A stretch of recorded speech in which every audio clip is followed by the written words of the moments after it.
Whether it's bad planning, bad luck, bad timing, or bad inventions, well-intentioned bad decisions have plagued history for thousands of years.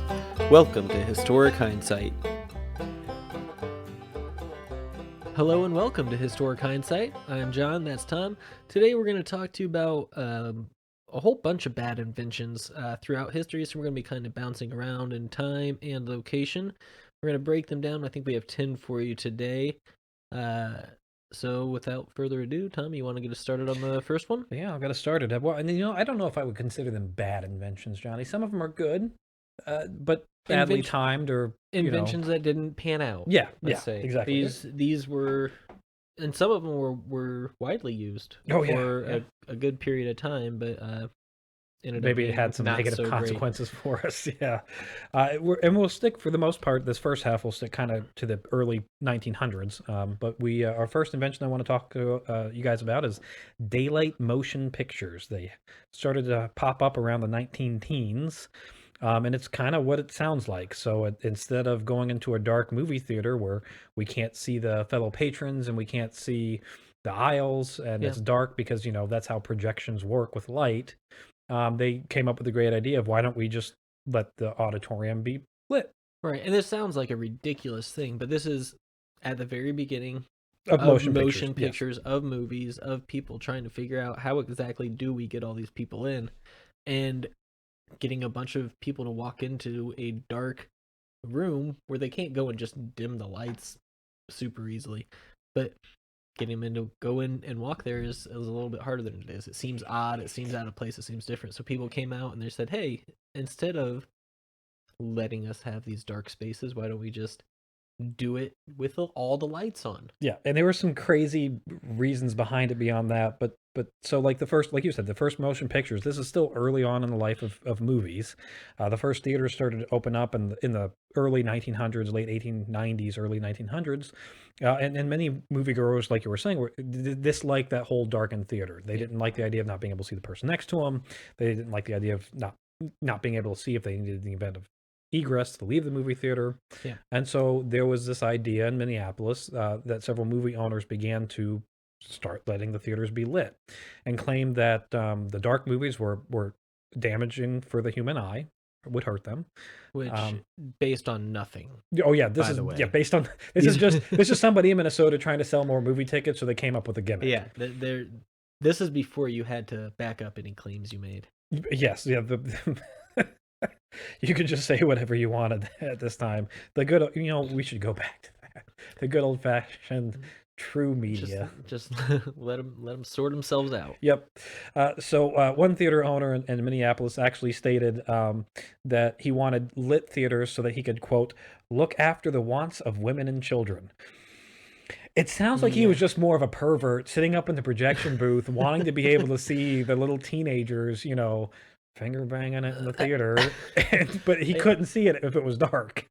I mean, maybe. I feel like theaters might have been different than your high school experience back in the early 1900s. Well, thank you for giving me credit that I don't deserve for actually going to theaters and doing any of that. I was lucky if I could go to a theater on a date. But we'll say that I'm still leaning on pervert and to this. I do love that the reason that he wanted to have it lit was for the women and children, because they're so delicate and they can't handle the darkness with the bright lights in their eyes. And really, well, and who knows what could happen on the dark? Anybody could do anything in the dark. So we've got to keep an eye on these women and children, because they're not able to look after themselves. That's right. That's the mentality that we have going on right now. So you might be sitting here in the modern day sense thinking, well, how the hell are you going to be able to do a movie projection inside in the light? Because if you've ever owned a cheaper projector. Yeah, there was projector screens back when LED and LCD and plasma TVs were coming out. When that first started, you had your choice basically between, do I spend the money for a TV or do I get a projector where I can get a bigger screen, exactly, and have a decent picture? But the downfall to that is you need a theater-like environment. You need it to be dark, because that's how light works. If it's dark, you're able to project an image, because light goes out in every direction. And you need much less of that light. And you need much less of that light. Not fighting with any other light. But if it's daylight outside and light's going in every direction, Well, you need a much stronger projector. So that's what they had to do. They had to use stronger projectors with higher power lamps, and they try to use dark screens as opposed to white screens in order to have that distinguishing contrast. Yeah, to try to get some of the shadows to actually stick onto to the screen. Shadows. Yeah, exactly. And just a crap ton of wishful thinking, because if you have ever done anything with projections or film or any of that kind of stuff, you understand that even with today's technology of the modern, like for instance, the modern movie theater projector is about 20,000 lumens. Yeah. So even with that, it's not powerful enough to do a daylight projection. To make it really have a good contrast. Yeah, so that's pretty easy to see why that invention fell by the wayside. Yep. But it actually did, before it died out, it did create, caught on in New York, Utah, Minneapolis, San Francisco, California, and even in California, there was a law that was passed requiring that theaters would be sufficiently lit so patrons could see the features of other moviegoers. Gee, I wonder why the state of California government would get involved with something so minuscule like and create a law. God, it's like nothing has ever changed in California. I wonder if there was some dude with a bag of money telling them they need to pass this law so they can have their movie theaters. I'm sure that's exactly what it was. But obviously, this idea did not last very long, and in less than 10 years, moviegoers realized the picture sucks in daylight. Yeah, basically, theaters. Once they had time to see this new technology of motion pictures, and they realize, oh wait, that one's trash compared to if you just turn the lights down a little bit. That looks way better. I'm going to go see that. Well, and the thing that's beyond even how was this even remotely possible is this is black and white film. Like, we're not color yet, so this is black and white. So if your image contrast isn't there, how did you even make out what was on screen? Because all you got is black and white anyways. You need that contrast. Yeah. That's what makes black and white work. So you're gonna need a little better picture for. But so obviously that one fell by the wayside pretty quick. Easy to see. Right. Easy to see why. So invention number 2. Invention number 2, we've got electrified water, which started to appear in 1904. So again, like with movie theaters where you can make any claim you wanted, this is in the age where you could make any claim you wanted, and people did, to try to sell the next best thing. And so what could electrified water do for you? So it was advertised in 1904 as being running an electric charge through the water, and this would enable you to clean cloths better without soap. No soap. No soap. We can get rid of soap by just electrocharging the water. It would improve plant health. So if you zap a little bit of water, dump it on your plants, the plants love it. It's got electrolytes. It's what plants crave. It is what plants crave, electrolytes. Electricity, I guess. Yep. It would purify water, allegedly. It was a great cure for hangovers. It would boost your energy, and it was great for sterilizing equipment. Okay. Now there is some validity to some of those statements. Yes, but it was also sold as like you could electrify your water in your house, put your hands in it, and it would cure a hangover.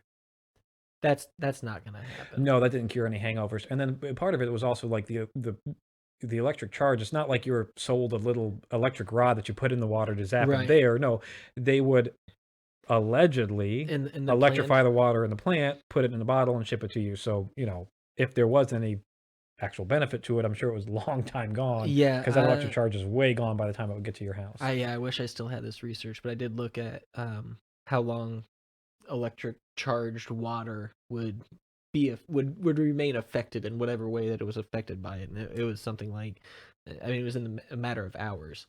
Oh, yeah. It was gone. That any sort of benefit would have been long gone. So this fad lasts well into the 1920s as a cure for all ailments. It's that snake charming water that was sold, all snake oil stuff. In 1924, there's actually an ad for this in the Christian Brothers College musical program. And the ad, this tells you how successful it was or what you could get away with advertising then. That ad ran right next to an ad for radium baths. Wait, for radium baths? Yeah, radium baths. There was an ad next to this electrified water for radium baths saying that it was a cure for all ailments as well. So you get into a bathtub full of radioactive material. So, what could possibly go wrong? So all they did was just, hey, this is a thing people don't know anything about. Let's say it cures them and we'll sell it to them. Yep, exactly. Perfect. Yeah, what could possibly go wrong? Eventually the fad does finally go away through, and this I guess would be the argument for true like freehand economy and just let them advertise whatever you want, because eventually people will catch on to the fact that this doesn't do what it's claiming to do, and we just get rid of it, because that's exactly what happens with this product. It does just kind of die out because people realize it's bull crap. Yeah, I think something like that would work a lot better today. Well, yeah. God. Well, I hadn't thought yes, you said it would work a lot better today. I was talking about the advertising where we just let them say whatever they want, and I was thinking that because now we'd get reviews and people would come in and say it, but then the more I thought about that, the more I realized that anti-vaxxers are a thing because of the internet. And so it's not going to get rid of any it doesn't. And then, of course, train of thought derailed real fast. Yeah, you've got people on Amazon that just get paid to write ads and reviews, and regardless of whether the product's quality or not. Yeah. So, but speaking of today, guess what, Johnny? It's actually back. What's back? Electrified water. Yeah, it's being advertised as electrified nanofilters, and they promise to kill bacteria in water without filters through electricity and silver and magic. Man, isn't that the magic word of the 2010s? Is nano something, nano anything, nanotechnology, nano fabric, nano filter, anything nano. People are like, oh well, that sounds like science. It's gotta work. It's gotta work, and they also use keywords like alkaline, and there's a lot of sales in health stores for alkaline water, which claims to have the same benefits as this electric water. And in alkaline water, what it does is they do use electricity, which separates the incoming water stream into acidic and alkaline components, claiming to boost the pH level of the water, which is now being advertised as another miracle cure. You want a higher acidic water so that it, alkaline would be basic. Or basic, I'm sorry, higher basic water to clean out the system? I don't know. It doesn't do anything. No, it doesn't do anything. There's no most. I mean, water anyway is somewhat basic. You get your pH. So pH scale basically from like 1 to 14 or whatever it is. 7's right in the middle. That's your neutral. Water's anywhere from like 6.5 to 8.5. So it's basically neutral. So it's you can get slightly basic water or slightly acidic water, and guess what? It doesn't matter. No. So if you're one of our health conscious listeners that think alkaline water or this electro nano filter water is the key of the future, it isn't. No, it is. I have some for you. Send us an email, and I will ship you specially made water at a premium cost. Sure. So our next invention here is the Fisk reading machine. Number three, Fisk reading machine. It comes out in 1922 and is invented by Rear Admiral Bradley Fisk. Bradley Fisk, excuse me. Bradley Fisk, he was born in 1854, and he served in the U.S. Navy during the Spanish-American War, which we are going to do an episode on at some point in the future because it is ripped with fun stories and stupidity, but he's an admiral during that time frame, and becomes a technical inventor after his experience in the Navy, and is credited with more than 130 electrical and mechanical devices, including telescopic sights for naval cannons. So this is a dude that just invented stuff. This is a dude that invented stuff and was actually really pretty good at like solve problems. Like the cannon problem. We've got, at that time, the Navy guns were basically sight of aim. Like, you've got these rudimentary iron sights. Yeah. How do we make it a little bit better? Let's put a telescope on it. Huh. First one to come up with that idea, though that seems like it should have come up way before then. You would think so. He did it. His idea here was that in 1922, he patented this Fisk reading machine, which essentially uses insanely small print in conjunction with a magnifying glass to be able to read it. So basically, in order to save space, save time, and save production materials, you print 1/10 size. Yeah. And you have a magnifying glass to be able to read it. Yeah, so this came about because basically this was kind of the start of the printing press. There was no good way to mass produce books. It was a very expensive process. And so, you could do it, but it was very expensive. So his idea was, well, why don't we just shrink the books down into these tiny little things? And then made it kind of reminded me of Google Glass. Yeah, it seems like such a great idea. Like, oh man, we'll have everything right in front of our face, and it'll solve whatever problems you might have. In this case, being able to read a book. But can you imagine how uncomfortable and awful it would be to have to turn those tiny little pages or move them or whatever the case would be, and to actually put that thing onto your face to use it? And that's part of the downfall. It was his invention did work. It did what it said it was supposed to do. It was featured in Scientific America. It was said to decrease the manufacturing costs of standard printing. It did give you better quality, longer lasting paper that could be used. So this would be more of a long term archival thing that you could have with it. It was easier to ship by mail. It created more space in homes and It libraries. solved a lot of Smaller problems. presses meant that you could actually have more presses running at the same time, so increase your manufacturing. There was no need for reading glasses if you typically had to have them because the system basically has a Right. built-in reading glass. You want to know the problem? I think Hmm? no one wanted to use that shit. And that's what it boils down to. Nobody wanted to have the hassle of putting on a pair of glasses to read a book with insanely small print Yeah. that is also easier to fall. It's easier to misplace, it's easier to Oh lose. yeah. It's crazy. It was, New York Times and Popular Mechanics did jump on the bandwagon. They thought it was going to be the next thing in literary future.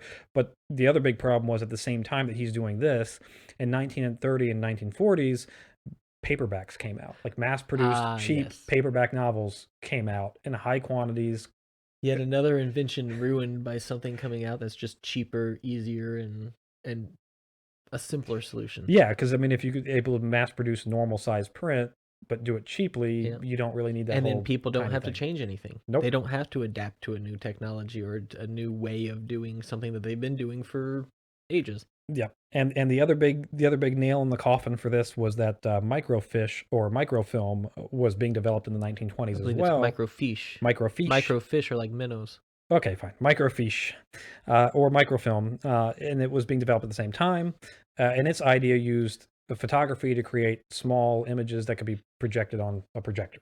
Yeah. So that's And that's what all, I mean, even today, minus the fact that all this is getting transferred into digital databases, up until the digital revolution, this was how everybody, the National Archives, libraries, everybody stored their information on microfiche. Yeah, and even until recently, I mean, when we were in college, I remember going and looking up the microfiche stations and looking up old articles, and it's a lot like the his little Fisk reader machine where everything was super small, but you had a magnifier glass, so yeah, made it. You didn't have to wear it on your face like an idiot. Yeah, you just had a machine that you put this film into, and it magnified it for you. So, yeah, good idea, but bad timing. So, number 4, our fourth invention is the Welt-Mignon reproducing piano. It was invented in 1904 and was invented by Michael Welt and Sons. They were, at the time, in the late 1800s, were manufacturer of organs, orchestrons, player pianos, all that kind of stuff, all the way back to 1832. And they were the first to actually patent the cheap paper roll method for piano players. In 1865. So when you would go into a your saloon, giant music box. Yes, exactly. Deal with the paper rolling through, and they made those. Yep. So when you would go into a saloon in the 1800s, if they didn't have an actual piano player, they would be able to buy this, player piano using those paper rolls. It's like the very first jukebox. Exactly. So in 1904, at the Leipzig Trade Fair, they introduced this reproducing piano. And it was advertised as being able to automatically replay the tempo, phrasing, dynamics, pedaling of any particular performance. So instead of just being able to copy the notes without any kind of rhythm or feeling, you would actually record the artist's entire performance. So it's like a live recording. Exactly. On the piano. And it would be transferred onto those paper rolls and then could be shipped out to any player piano that anybody owns. Okay. And so it was introduced there, and it came off with great success at first. The idea was that you could have any famous musician record a live performance on this reproducing piano, and then anybody with the player pianos or the Welt-Mignon pianos could have it played right there in their living room, and it would be the exact show that was heard anywhere. You get instead of getting your studio cut up version of it, essentially you got the live show album. It is Taylor Swift's live show album in your versus living room. Her 1984 whatever that was studio thing. Studio. Yep, exactly. Brilliant. The machine works as advertised. It was it was successful for what it was intended on doing. One of the famous composers of the time, Walter Damrosch, claimed that without a doubt it was the most remarkable musical invention of the age, because it really did allow the actual feel of the artist's music to be produced live anywhere. Okay. So it was a success, So what went wrong? except the problem was the phonograph was invented in 1877, so the technology to be able to record and then reproduce it on a cheaper scale was already starting to come out in 1877. Okay. So as the phonograph becomes more and more popular and develops into the record players of the 1940s, this becomes a cheaper alternative. I can just go and record in a studio and produce it on vinyl record that anybody can have on a cheaper vinyl record player, as opposed to having this expensive piano Yeah. that's designed for this one specific purpose. Well, and yeah, I mean, just the process of getting them to record it, because I imagine they have to have the recording piano essentially. Yeah, they have the recording Have piano. somebody come in and then copy all those rolls and send them all out. I mean, the logistics of that are a nightmare. And all you're getting on that recording is the piano, one person playing that piano. There's no vocal audio. There's no other band audio that's recorded. It's just, and now people can get full performances. Exactly. So for much cheaper. It was a great invention, and had it come out maybe 100 years earlier, it would have been a little bit more successful. But really, the last Welton Mignon reproducing piano was created in the 1930s, and all production for the rolls and everything else kind of went out by the end of the 30s. So it was just, there was a cheaper alternative that arguably was better because it was easier to produce and had more than just the piano on it. Yep. So our fifth invention of the day is the submarine tube and photosphere, which was in 1910. It was invented by Charles Williamson and his son, John Ernst Williamson. So Charles Williamson originally invented the deep sea tube, made out of concentric iron rings. I really like this one. Yeah, so basically you're in a boat. You have these concentric iron tubes that go down into the water, and there's a viewing port at the end of that tube, and so you can go down into the ocean and view things underwater. Yeah, it's a really cool thought and idea behind this. It's pre-submarines. We haven't, well, sort of pre-submarines. There were submarines before, but this was pre-commercialized use of it. Yeah, this was commercialized, and this was used as more of a, hey, now you can explore. Yeah, it's a research type module that would allow people to go underwater and do some exploration and see new wildlife, all that kind of stuff. So Charles originally developed it as a means for boat repair and salvage. So his idea for it was to repair in naval yards and to go out and like, okay, we know this boat sunk here. We want to get the stuff that was on it off. Now we can go down in this tube, find the boat, and easily get access to it and either repair underwater or salvage underwater. Locate it, because you can't go from the inside. Location for salvage. So it's basically just looking at it and saying, "Hey, I found a treasure chest." Yeah, exactly. Is what he thought. Yeah, and then somebody could then go down and scuba gear and get it. Yeah. So his son, John Ernst Williamson, took this initial invention and actually created a larger viewing port so that you could get more of a angle of a view. Yeah. And used it for photography, and eventually used it for movies. So his first use of this was in the Norfolk Harbor in 1912, and did a lot of underwater photography with it. Of course, it creates live, like huge success right off the bat, because nobody's ever had pictures underwater before. This is amazing. And we can see squid and octopus and all kinds of fun little underwater creatures. God, I can't imagine how hard underwater photography would have been back then. No, it just, because the photography itself is not, I mean, it's still in its infancy. It's only 60 years old at this point. Well, and just the light decrease that you get, the color casting, everything else, like it's hard doing underwater photography digitally, where you can see all that stuff going on. So his first device after the success at Norfolk, which proved the idea, he continued to expand and make the underwater, capsules larger with bigger viewing ports. His first one was named the Jules Verne, and it was used to create the underwater motion picture scenes that were in 30 Leagues Under the Sea and 20,000 Leagues Under the Sea. So uses for the first Hollywood underwater photography motion picture stuff. So it was successful. Okay, so this was in use for some time too. Yeah. He would also use this as the first live photography for a diver killing a shark underwater. Nice. So part of the whole 30,000 Leagues Under the, or 20,000 Leagues Under the Sea movie.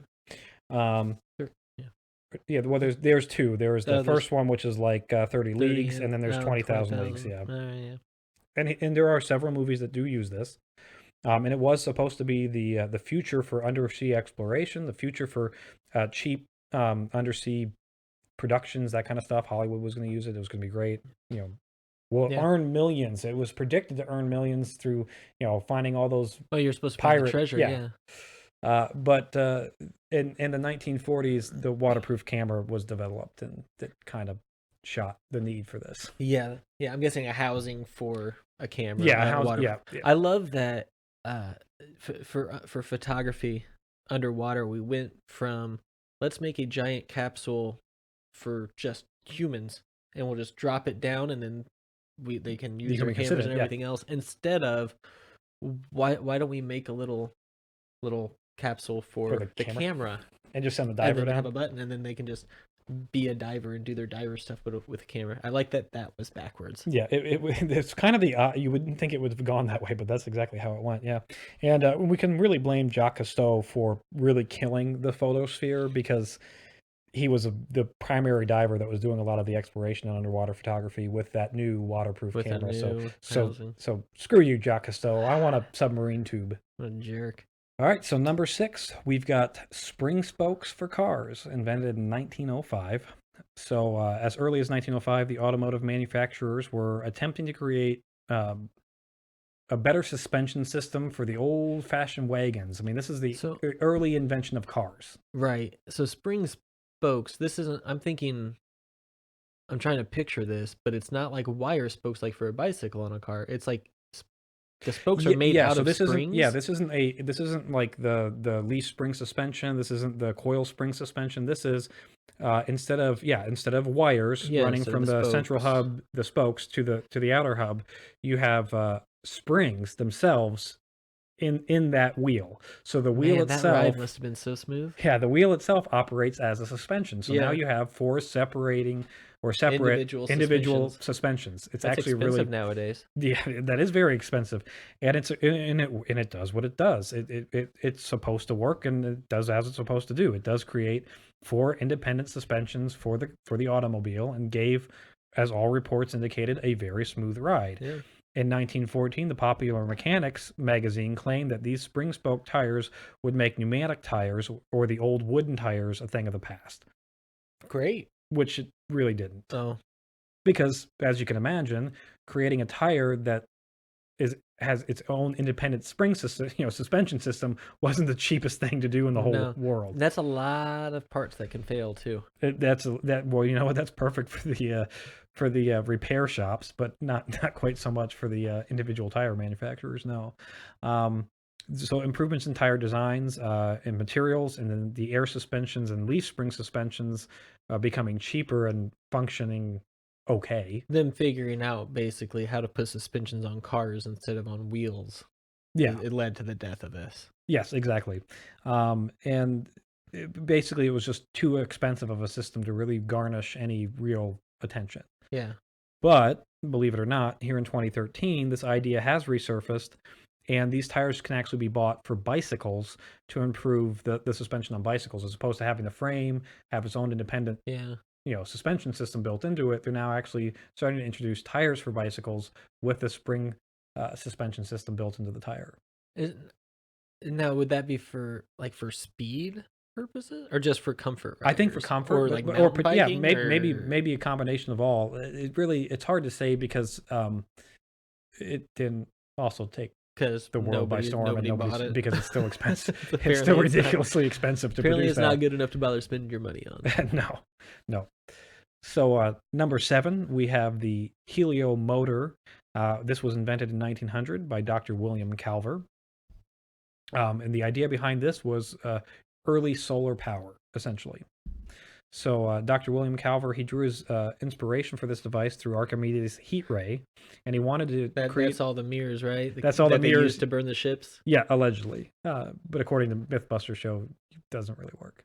I think they just didn't build it right. That probably true. But according to legend, Archimedes had a heat ray built of mirrors, and you could focus the sun's energy onto a single point and create, well, in this case, a death ray, but in his case, create a heat spot for energy. So that's his initial basis for the idea.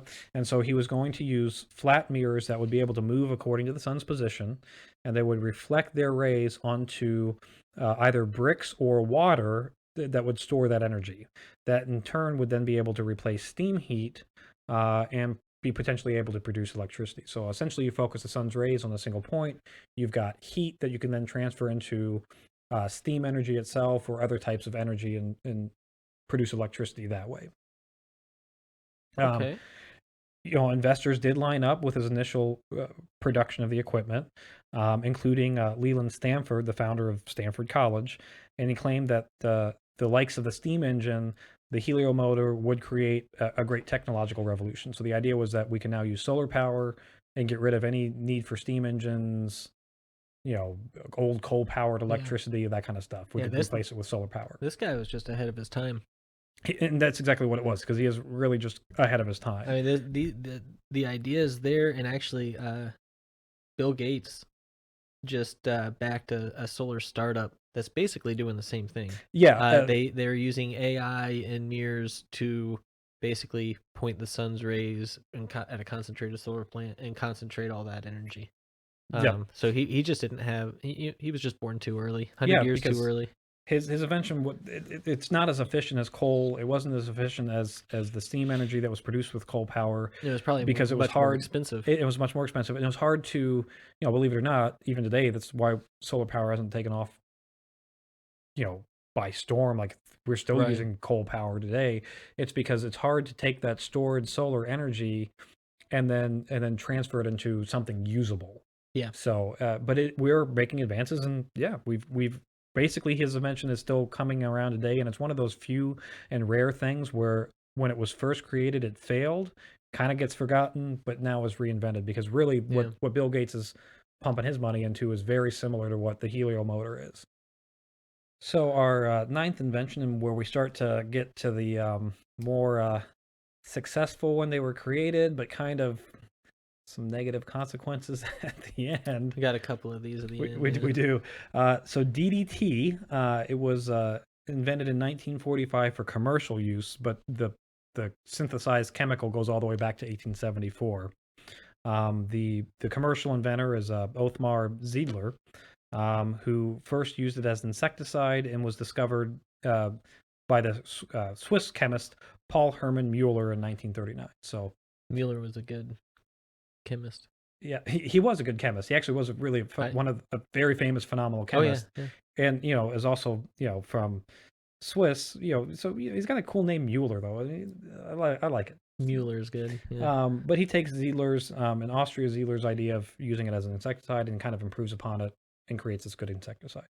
So the actual name, Johnny, do you know how to pronounce it? I'm going to butcher my way through it. Yeah, it's dichlorodiphenyl trichloroethane.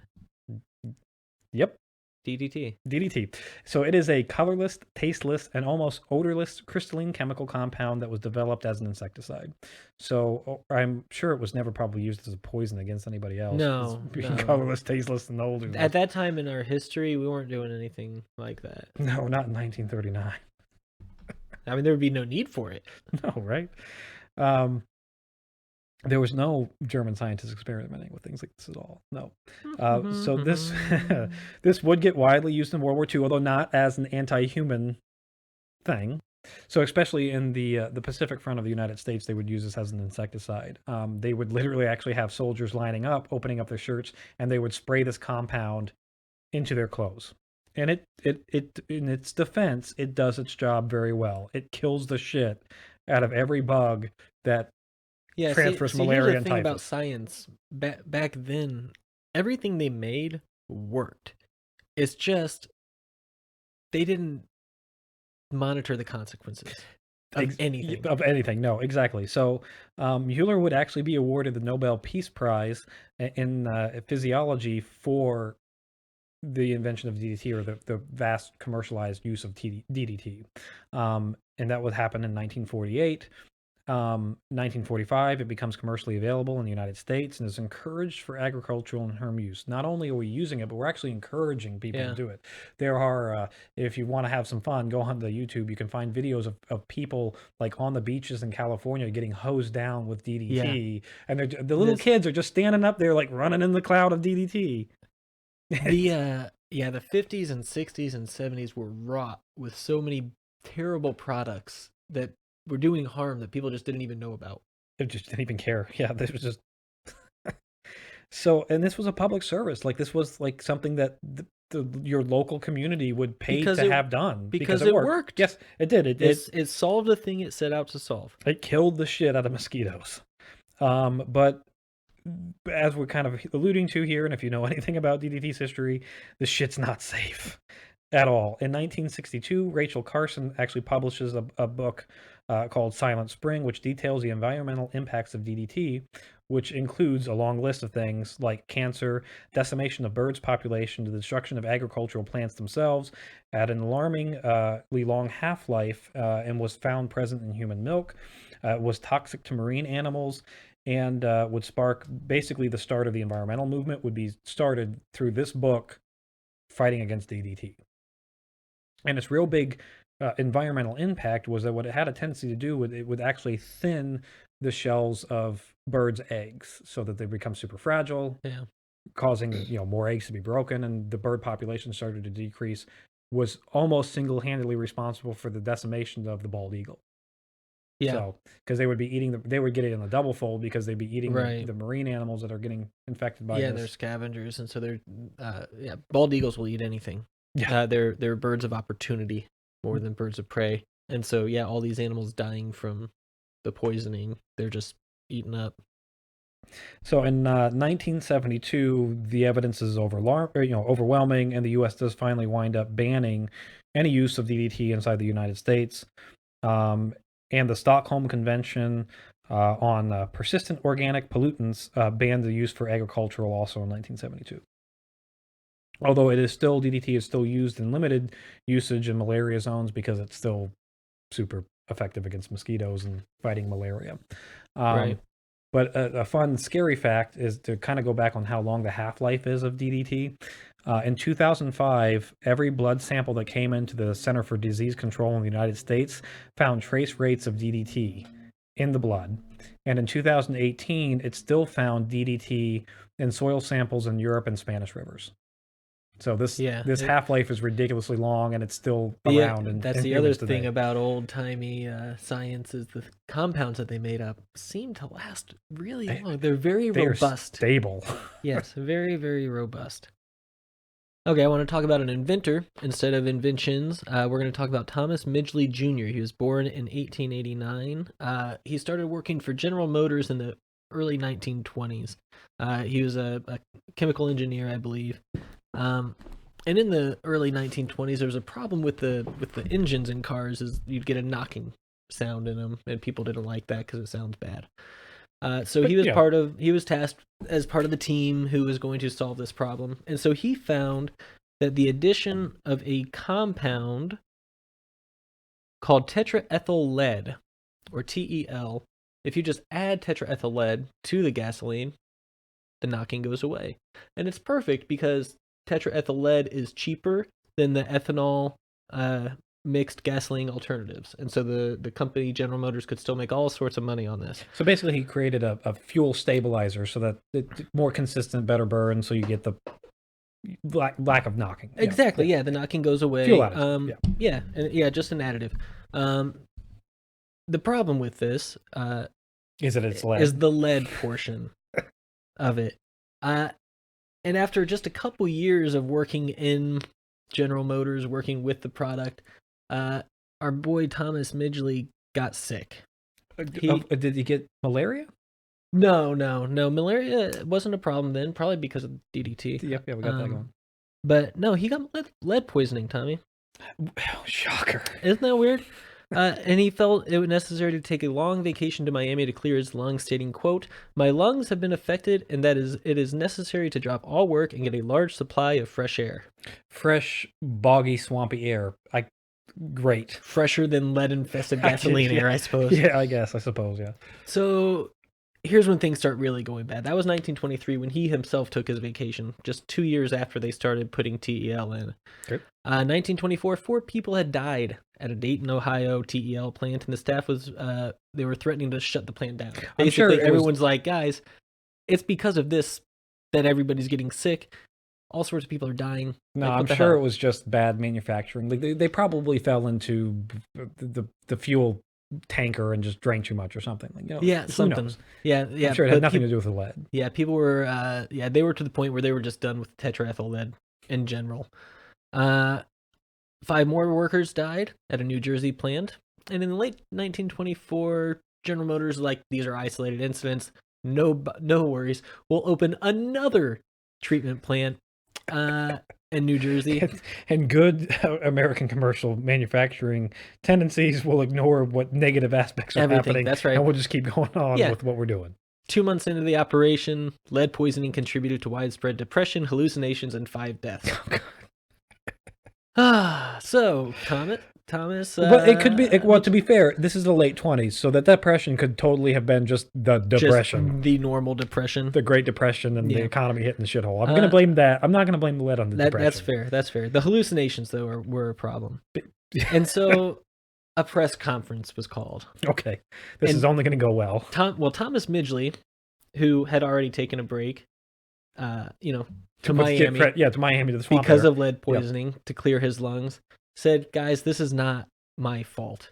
All right, it's not my invention that's causing this. I'm going to prove it to you. So what I'm going to do is I am going to take deep inhales of TEL for about a minute online, just to show you all that it's safe.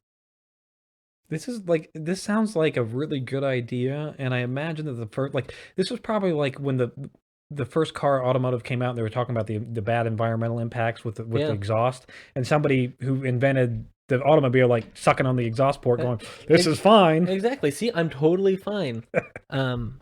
Until a couple days later when he got another case of lead poisoning, and then the plant shut down and the TEL project was just abandoned altogether, which is why we now, gasoline is always advertised as unleaded gasoline, so it won't kill people.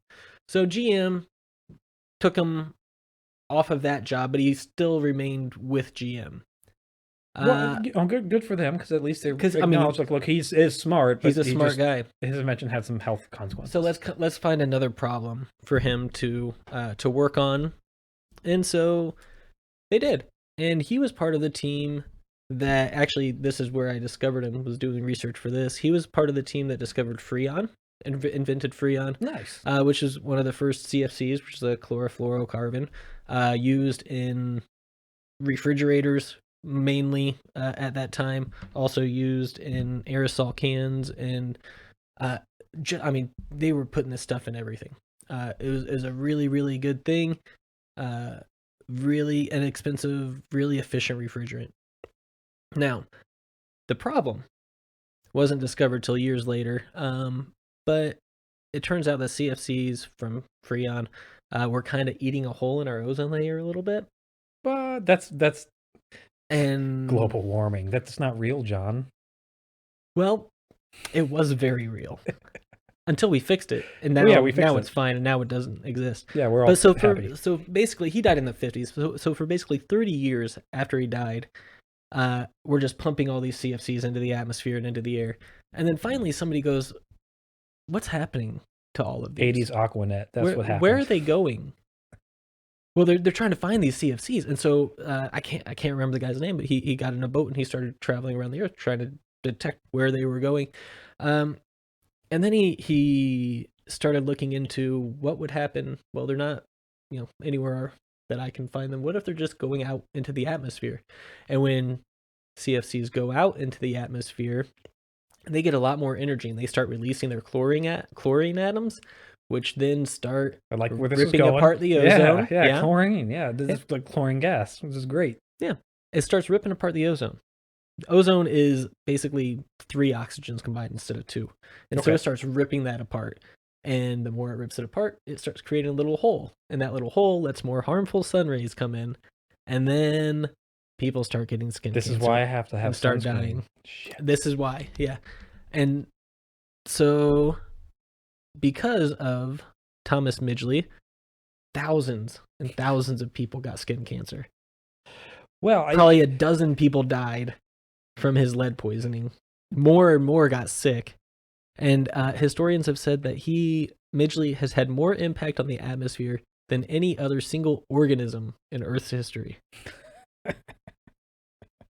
This poor guy is just a brilliant scientist trying to make the world a better place. You know, he gave us an air conditioner. Come on, you know, he made us comfortable in our car rides with the 50 kids in the backseat of the station wagon. Yeah. And, you know, women's hair looks so well in the 80s. Oh, God, it looks so good. Volume. All right, inadvertently killing thousands and thousands and probably destroying the Earth as we know it. Yeah. Okay. His death count was pretty high, I think, by the end of it all. I bet it was. But he was dead in the 50s, so he probably didn't see most of that. No, thank goodness. But I'm sure his children are proud. I'm betting the residuals they got off while those I think they're probably okay with it. I think they're okay with it. Yeah. So on a little bit happier note, and I throw this last invention that we have for today. It is a failed invention, but I throw it in because I love them. No, this is just because you want to talk about it. Yeah, it's because I want to talk about them. I love them so very much. It's the LaserDisc, Johnny, which was invented in December 11th, 1978, and it first was introduced as DiscoVision. So for any of I think they should have kept that name. They should have. It was a better name. So for any of you at home who don't know what the LaserDisc is, it is a early... Which is probably everybody. Good God. If you were alive in the 90s and you had money, you knew what a LaserDisc was. And anybody who was in our generation that grew up and went to school, this was touted as like the next best thing, which is hilarious because it was touted in the 90s as being able to replace VHS, even though it came out at the same time as VHS. But when you come out at the same time as something and you have to talk about how you're going to replace it, you're not on the winning side of that.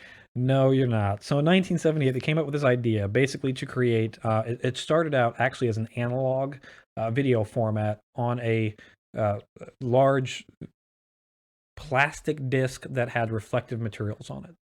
Okay. So you basically would have, initially you would actually literally have a dial that would, like a record player. Yeah. I don't know how this works. It's magic and witchcraft to me, but the idea of a needle being able to produce an image is beyond me, but somehow it works. So it was introduced as a way to create a higher quality audio and video alternative to VHS and Betamax of the day. Again, for those at home that are younger, on the younger side of the audience, don't know what the hell Betamax is, it was the pre-VHS. It was to VHS what the 8-track was to the tape cassette. Or HD video to Blu-ray. There you go. Yeah. Yeah. The LaserDiscs were originally invented by David Paul Gregg and James Russell in 1963.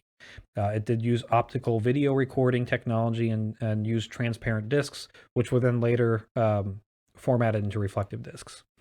MCA would purchase the patents in 1968 and utilize a reflective technology over the transparent and create a team up with Philips to create the first publicly demonstration of a video disc. So now we have video content on a disc that we're able to show. In 1980, it would be rebranded as a LaserDisc. And in 1984, Sony would utilize the format for digital storage. This is where a lot of its life actually was spent, because at that time you could store 3.28 gigabytes onto a LaserDisc per side, which is actually pretty substantily large. I mean, that's not bad today. No, well, other than the fact that these discs are the size of a record. But no, not that capacity being able to store it somewhere, but just like that's not an unreasonable amount of data to be able to store on it somewhere. No, and in the 1980s, that's a ridiculously large. Yeah, that's crazy. Your internal hard drives. I think the first computer I had, I bought a Gateway in 2002 or 2001, and I think it had a internal hard drive of 4 gigs. Oh yeah. So that, I mean, 3 gigs on a LaserDisc, that's pretty damn decent. Yeah. So it was used as an alternative storage capacity to something like the 3.5 floppies or the zip drives, and actually to do a better job of storing that material. The first movie that would be introduced in the United States on LaserDisc was Jaws on December 15th, 1978. And they would later transition in about the early 80s into actual all digital production of the movie. So they would get rid of the analog format on the disc and would go over to digital. You can't really tell the difference between the two, but basically your early format that was analog could have about 30 minutes of video time per side. Your digital could get it down to an hour per side. Okay. So one of the downfalls of watching movies on a LaserDisc is having to get up and physically flip the disc. Now I remember my aunt and uncle had Braveheart on on VHS. Yeah, and it was multiple VHS tapes. And I was just astounded by it. I was blown away by that. Like you're gonna in the middle of a movie, get up, pop it out, put a new one in, and keep going. I just couldn't fathom bothering watching a movie that would do that. Yeah. So you're telling me with LaserDisc you had to get up every 30 minutes or every hour? 30 minutes to an hour. Hour if it's later ones, yeah. At least once an hour. At least once per movie. Now, some of the high-end LaserDisc players could actually would automatically would automatically switch the sides for you. They had laser on top and laser on the bottom and would do it that way, or they would actually automatically kick out the disc and flip it and then kick it back in. Super expensive to be able to do that. Yeah. So most of your machines that were already super expensive, you physically have to get up and do it. Right. But see, look, in its defense, Johnny, how often have you watched a movie and oh man, I drank too much soda. I got to go to the bathroom. I mean, that happens to me all the time. I've got the bladder of a 90-year-old man. I mean, so these are just these are built-in bathroom breaks for me. Is that how you justify? That's how I justify it. It's built-in bathroom break. To give you an idea of the annoyance of this, that the same Braveheart, that was 2 videos, 2 VHSs. Right, yeah, you had to get up on and switch. Yeah. It was 2 full LaserDiscs front and back. So you actually had to get up 4 times to switch it. And that sounds exhausting. And one of my favorite military movies of all times is Gettysburg, which is a very long movie. It's about almost 4 hours long. That is 4 LaserDiscs front and back. Oh my God. Quite a few bathroom breaks in that one.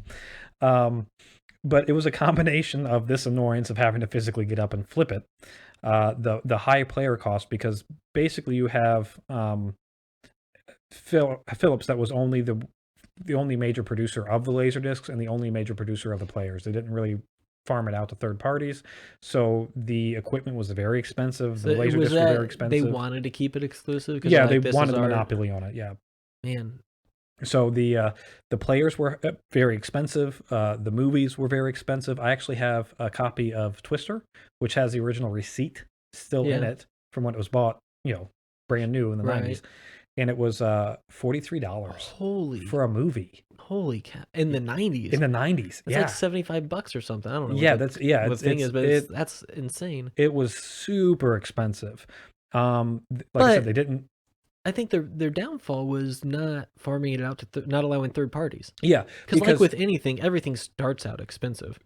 It's just once you can start mass producing, it gets cheaper. And you got to remember, down. the late 70s, early 80s were a weird time in cinematography and film rights, and in just history. Well, in history in general, yeah. But like you couldn't, like nowadays, we get a movie that comes out into the theaters, and then within 3 or 4 months, it's on DVD, Blu-ray, 4K, whatever. Right, and sometimes even before that. Sooner. Now with streaming, we've got movies that are just going straight to your house through Netflix or and usually Disney Plus or whatever. Yeah, straight to VHS used to mean it was a garbage movie. Yeah, but now like some of the best stuff we're getting is straight to streaming. Yeah, but before then, you couldn't. There would be a long duration between when a movie was released in the theaters and when it would actually come out for home consumption. And a lot of times you weren't able to even have home consumption. You actually had to just go rent these videos from a video store. Yeah. So to go out and buy them. So you didn't have the option to purchase. Yeah. Even if you did have the option to purchase, they were super expensive. Yeah. Like I think some of the first VHSs were around $80 to actually purchase at the time for home consumption. So they were really expensive. And then most of your blockbusters, your home video rental services, because of the high cost of the LaserDiscs, didn't buy into it for the stores, and because there wasn't that many people out there with them. If you're not shoving it into people's faces all the time, they're just gonna forget it exists and go to something else. Yeah, so most of your blockbusters weren't shelving LaserDiscs on the shelf. So even if you had a LaserDisc player, you were out having to buy the home produced version for you, if you could even find it, at a exuberant amount of money, because you couldn't just go and rent it at Blockbuster. So the LaserDisc was really made for somebody who is willing to search around to multiple stores to find the movie that they wanted. Yes. Who is willing to get up multiple times during the movie to flip over the disc or to put in the second disc. Yes. But here's the benefit of what you got from that, Johnny. You got the absolute best audio and video quality out of any of the other options that were available. How much better is it? Like leaps and bounds better. Like it's so if okay, so first off, if you take a VHS and you watch VHS tape, every time you watch a VHS tape, the quality of that film degrades minutely, but it degrades. So the more you watch the film, the more it degrades over and over and over time. God, there's so many. I ruined movies as a kid. Yeah, because you watch it too many times. And then you get all the little lines and all that crap. Strings in it. You don't get that with LaserDisc. It doesn't matter how many times you watch it; it doesn't degrade over time. In that regard, right? So you get a better audio quality as well because the audio is pure digital. So you get the better transfer of audio. So if you were going to go into a house, it's the equivalent of when Blu-ray first came out. The crazy people who owned Blu-ray, when the Blu-ray players were what, like $500? The cheapest Blu-ray player when it came out was a PlayStation 2 or 3. No, it's 3. PlayStation 3. 3, and it was like $300. Yep. So that was your cheapest Blu-ray player. That's actually the only reason I bought a PlayStation, because I've always been Xbox and because I had a Blu-ray player. But there was a PlayStation, and I'm like, oh, we'll get a Bluray player. See, I went the opposite route. I bought the Xbox and I bought the HD DVD expansion to the Xbox, and it didn't pan out. Yeah, of course you tried HD DVD. So, there are benefits to it. In fact, my first exposure to LaserDisc was actually, I can't remember my parents had some rich friends. Maybe they weren't rich. I don't know. I don't even know if they were. I don't know where I got into this house. Have kids. That could have been it. I remember going over to one of my parents' family friends' houses or something like that. I could be making this whole shit up. I might not even been parents. It might have been a babysitter's house or something. I don't know. But I was at a house. I'm not going to fact check you. No, don't fact check me. It doesn't matter. So I'm at this house, and this family is so rich at the time that they have surround sound system, but it's not even just a surround sound system where you have the speakers lying around the house. They're actually built into the ceiling, and he's got this control panel with like a school system style covers on it and everything. Yeah, like they're in the ceiling, like in the school style. Yeah, they were up there. They had this nice ass subwoofer. Everything was controlled by a panel on the wall, and this is in early 1990s. So this is just. That's still kind of cool nowadays. Oh yeah, in 1990s, this was up there. Your parents' friends were loaded. Yeah, and they had this big screen, and it wasn't a projector like the movie projector. It was the old projector television screens, the back projection ones. Back projection. And and it was 55 inches, and at that time, holy shit, you were a top dog if you had a 55-inch back projecting TV. But man, those TVs killed so many people. Just falling over on people because kids sitting too close playing their video games. Yeah, those things are heavy as shit. Yes, and usually they're built into like a whole entertainment center. Oh, exactly. I had to try to move one of those up onto like the second floor apartment somewhere. The hell with that. Leave it. But they had Jaws, not Jaws, Jurassic Park that just came out. They just had it, and I, obviously I'm young. I'm like 8, 9. Right. I'm probably too young to be watching Jurassic Park, but. I get to watch Jurassic Park on LaserDisc with amazing quality, amazing audio quality. Man, it felt like those dinosaurs were right there. I mean, so at what point in the movie did you have to get up and flip the disc around? Okay, so that is the one annoyance. I mean, I love LaserDiscs. I'm asking because do they think about it ahead of time? No. Or is it it's just the movie's this long and it cuts there? Yeah. The movie's this long and it cuts there. There is no thinking about it ahead of time. There's no they're not worried. No, it is. You'll be watching a movie and it'll instantly cut out. And the bad thing is 9 times out of 10, the start of the next disc isn't exactly at the cutoff point from the previous disc. So you might miss some or about anywhere between a couple seconds, probably 2 or 3 seconds to maybe even up to 30 seconds of video. I don't know why this didn't catch on. So at the height of its popularity in 1998, LaserDisc was estimated to be in 2% of the homes in the United States. 2% at the height of its. You're not going to do a whole lot. No, you're as not. As far as success rates go. One of my favorite making fun of LaserDisc things is if you actually watch Back to the Future 2, the best of the Back to the Futures, said no one ever.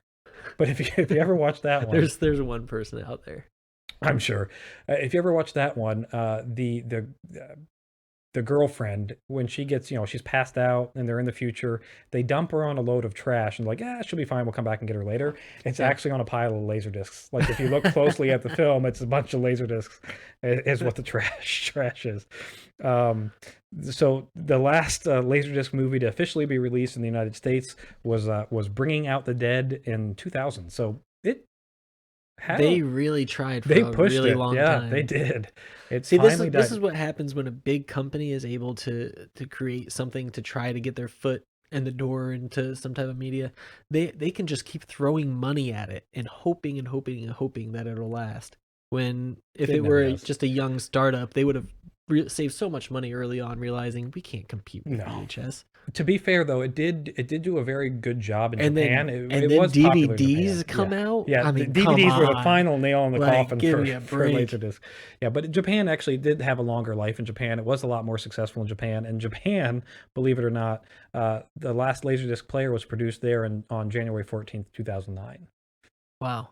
So they were still making players 10 years ago, which is ridiculous when you kind of think about the grand scheme. I mean, I don't know off the top of my head, but I'm pretty sure Blu-rays were probably out about 2009 as they're starting to come onto the scene. It's got to be close. I mean, yeah, it was because PlayStation 3 came out about 2007. So yeah, I was gonna say it was very shortly after we graduated in 2007 that we started to see them. Yeah, because I got the PlayStation just a couple years after graduating. Yeah, and I got an Xbox 360 a couple years after graduating. I mean, it had already been out beforehand, right? But I'm poor, so poor college students couldn't afford the brand newest. So that's it. That's our odd inventions or mistimed inventions or just bad, evil. Oopsie, we made a mistake with the consequences of said invention. Sorry, we killed all those people.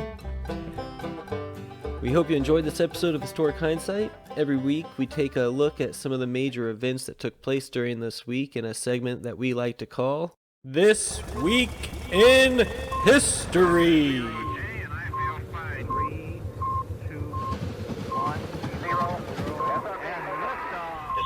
Go at throttle up. So the first one that we got for you today, Johnny, is the Wannsee Conference on January 20th, 1942. That would be held in Nazi Germany, and it's the meeting that they had for the final solution for the Jewish problem that they had. Ah, yes. So this that whole fun thing, right? The problem with the human beings that are living in our country. Yeah, exactly. And what we're going to do with them. And oh my God, this is just the meeting is awful. I'm not going to go into a lot of detail about it, but like if you really want to know a great understanding of it, there was a movie that was made in Germany called the Advansen Conference. And it is they have the surviving script or the surviving minutes from the meeting, and the movie is just that. It's the minutes acted out. It's the minutes acted out. Yeah, it is. I've watched it. It's very heavy. Yeah, that sounds horrific. It is, and this would be organized by Reinhard Heydrich, who is the Reichsfuhrer of the SS, and the meeting was basically brought together to ensure the cooperation of the administrative leaders of the Nazi government. So to make sure everybody's going to follow their orders and do the awful things that they're about ready to do. Exactly. So there are 15 administrative leaders that were brought together. I'm not going to go and list all their names because fuck these people, they don't deserve it. No, but I will give you the aftermath of what happens to them when, the Third Reich that was supposed to last for 1,000 years doesn't last for 1,000 years. It doesn't? No, we're not still in that? No, we are sure not. Oh. So one of the members is charged with 25 years in prison, but is exonerated. Naturally. Right. One will flee the Nazi Germany when the Soviet Union engages, but he's suspected of, after the battle or after the war was over, working for the Soviets as a spy. Two would be charged, but dismissed due to lack of evidence. Great. Two would commit suicide. So now we're in the final, good, fuck these fuckers, they're getting what they deserve. Yeah, well, I mean, I think they kind of felt like they needed to give themselves what they deserved. That sounds like two people who were like, God, I guess we'll go along with this, and then realized how serious they were about actually, everything. Oh yeah, one will die in a U.S. air raid on Berlin while he was sitting as a judge in court. So he's sitting in court, actively ruling on a case, and we bomb the shit out of him. Yeah, so, that seems like a good thing. A just outcome. Yep. One will wind up dying in a car crash after the war's over, and it was likely staged by Israel. What? So yeah, this was. Israel found this guy and didn't give him a fair trial, and they just killed him in a car crash that was staged. They put his body into a crashed car. Yeah, pretty much. Two will die of poor health right after being released from Allied prisons. Four outright executed, or tried and sentenced and executed. And one is actually going to be sent to a German concentration camp during the war. Perfect. And this is the guy who actually kept the notes and distributed them. So he knew it was coming. Yeah, he wasn't we'll just say not every one of those 15 was in support of the final solution. Right. Martin Luther, but not that Martin Luther. Martin Luther is the King? one that not that one. Junior? No. The one who did the church on the door? None of those Martin Luthers. Can we get some new names for history, please? We should. This is he's the one who actually records the minutes for the conference. Or the only proof of the final solution. Yeah. This is the actual legitimate proof that we have for the final solution ever existing, are his minutes of the meeting. So in a roundabout way, I guess a shit human being, but also not entirely a shit human being. All right. So our next event here is the first American novel will be published. It is entitled The Power of Sympathy, and it was published on January 21st, 1789. So it's our first, the U.S. is now entering the scene of contribution to literature worldwide. It would be written by William Hill Brown. And it was first published by Isaiah Thomas in Boston, and was sold for basketball player. A little bit before his time, I'm assuming. And it was sold for 9 shillings, Johnny. 9 shillings. 9 shillings. I have no idea what the hell a shillings is. No idea. The plot of the book is based on a true story of Hill's neighbor that seduces his other neighbor's sister-in-law, winds up getting her pregnant, and then forces her to commit suicide when she, gets ousted as being a adulteress. A real modern day Shakespeare. A modern day Shakespeare, yep. The neighbor, obviously, he was never brought up on charges, and becomes it is a huge scandal in the New England area at the time, and it's the basis of this book, which I do kind of want to get and read. It sounds like might as well be the very first American novel ever published. Yep. And the last thing I got for you this week, Johnny, is Ted Bundy will be executed on January 24th, 1989. So he is... the guy from the TV show? Yeah, the guy from the TV show. The one that went off and murdered all those women and... Oh, no. I'm thinking... Oh, no, you're thinking... the hand in his pants? That's Al Bundy. Oh, okay. No Ted Bundy is... well, my wife apparently thinks he's smoking hot and has watched every documentary... about this guy. He's problematic the same way the Boston Marathon bomber was problematic, because Time put his picture on and all these girls started just going goo. Yeah, they're like, oh my god, he's so beautiful. And that was Ted Bundy. Wait, bad people can be attractive too? The hell? Yeah, this guy, he admitted to 30 killings in 7 states between 1974 and 1978, and he's linked to a hell of a lot more than just that. Yeah, that's a lot of traveling around. This guy will actually escape jail twice. In his whole fiasco. He'll be arrested for murder, escape, get arrested again, right, for new murders, again, and escape again, like you do. The one thing out of all my experience watching these crime documentaries that my wife makes me watch, which I enjoy them, they're fun. We suck at keeping people behind bars. We are awful at it. That's the only thing that I can think of, that I think about this all the time, traveling back in history. You know how easy it would have been to be any kind of criminal at all? Oh, yeah. Yeah. Until the 90s when DNA 70s, is a thing. 80s, 90s, stuff like that. until then, it would have been so easy to just do whatever you want. Who's gonna find you? Yeah, exactly. So he is actually sentenced to death by electrocution on 3 separate cases. The third one being the one that was actually carried out. So his first 2 trials that he's done and gets found guilty for and sentenced to the electric chair. He actually doesn't die on those ones. It's the third case that he's tried for. They have to sentence him again because he got out. They couldn't just be like, oh no. These happened after the initial arrest. These are all. Okay. After the third time he's finally arrested, he's tried, and while he's in jail, after being convicted and tried and on death row, they try him again for something else, and they keep throwing him. They keep throwing him on. This is like getting 75 consecutive life sentences or whatever. Exactly. So he will be. He was executed by the electric chair at 7:16 in the morning on January 24th, 1989, to a crowd outside that was cheering and screaming and all exuberant and awesomeness, which is really kind of weird to think of because a lot of the people that were in that crowd that were cheering weren't even alive when he was on his killing spree. Right. But, whatever. Yeah, hey, it's just a bad man gets killed, and we've got to cheer for it. Yeah. It's a lynch mob, or it's like when they took people to the gallows and beheaded them. Everybody likes a good show. Everybody likes a good show. Well, he dies. There are plenty of movies and documentaries on Netflix if you want to learn more about this awesome guy. But it happened today on January 24th, 1989. And that's This Week in History.